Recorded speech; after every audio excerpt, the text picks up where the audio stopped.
Gaz à effet de serre et alimentation dans france-tv-info.fr du 22 décembre 2020. Une publication dans la revue Nature a calculé le bilan carbone des aliments. On apprend de façon surprenante que le coût en CO2 du kilo de viande conventionnelle est le même que celui de la viande bio. Dans les deux cas, il faut 43 kg de nourriture pour produire 1 kg de viande, ce qui implique des émissions de CO2. Le coût de l'empreinte carbone est également intéressant. 2,41 € le kilo de viande, 24 centimes d'euros le kilo de produits laitiers et 2 centimes d'euros le kilo pour les légumes et les fruits bio. L'alimentation représente un quart du CO2 que rejette dans l'atmosphère. C'est très cher pour le climat, sans doute trop cher. L'année 2020 a été chaude en France dans lepoint.fr du 17 décembre 2020. 14 degrés de moyenne annuelle, tous les records sont battus. 2020 dépasse donc les 13,9 degrés de 2018 et les 13,8 degrés de 2014. Sur une série de 120 ans, la probabilité pour chacune de ces années d'être dans les plus chaudes est d'1 sur 120. Le réchauffement climatique a d'ores et déjà des effets perceptibles, commande Jean-Michel Soubérou, directeur adjoint à la direction de la climatologie des services climatiques de Météo France, et de conclure: tout est cohérent avec les signaux du réchauffement, dont beaucoup d'événements nous racontent les effets. La cohérence dans ce domaine n'est pas bon signe, d'autant qu'elle est planétaire.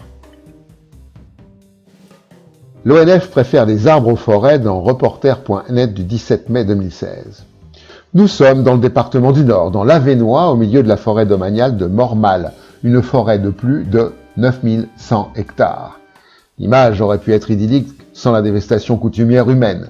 Coupes rases, dégâts et ornières provoqués par les engins, gros tas de grumes sur les bas-côtés, promis pour certains à faire le voyage en conteneur jusqu'en Chine via des négociants et le port d'Anvers. Présence de travailleurs détachés à la tronçonneuse active, on peut légitimement s'interroger sur les visées de l'Office national des forêts, qui gère la forêt et tire ses recettes des droits de chasse et de la vente des bois.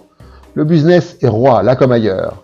Comme si cette dévastation ne suffisait pas, le syndicat intercommunal de distribution d'eau du Nord, le syndicat intercommunal d'assainissement du Nord, poursuit le projet consistant à puiser dans les réserves d'eau situées sous le massif forestier des eaux notoirement de bonne qualité en vue d'alimenter le réseau du syndicat et ses clients, dont des grosses entreprises de l'agroalimentaire.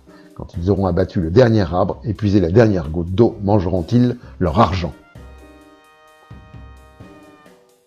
Quelques chiffres comme ça dans bonpote.com du 22 décembre 2020.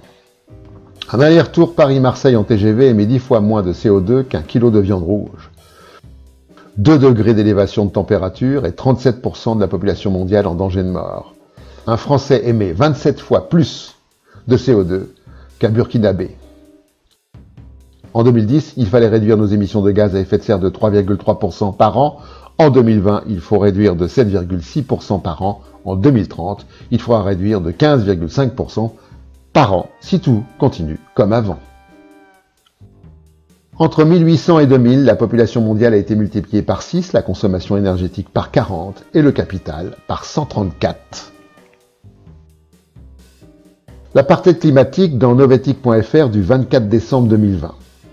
La société Global Rescue, qui propose à des gouvernements, des entreprises ou des particuliers un système d'évacuation et une prise en charge des soins médicaux en cas de crise sanitaire, climatique ou politique, a, en 5 mois, enregistré plus de clients qu'en 16 ans d'existence.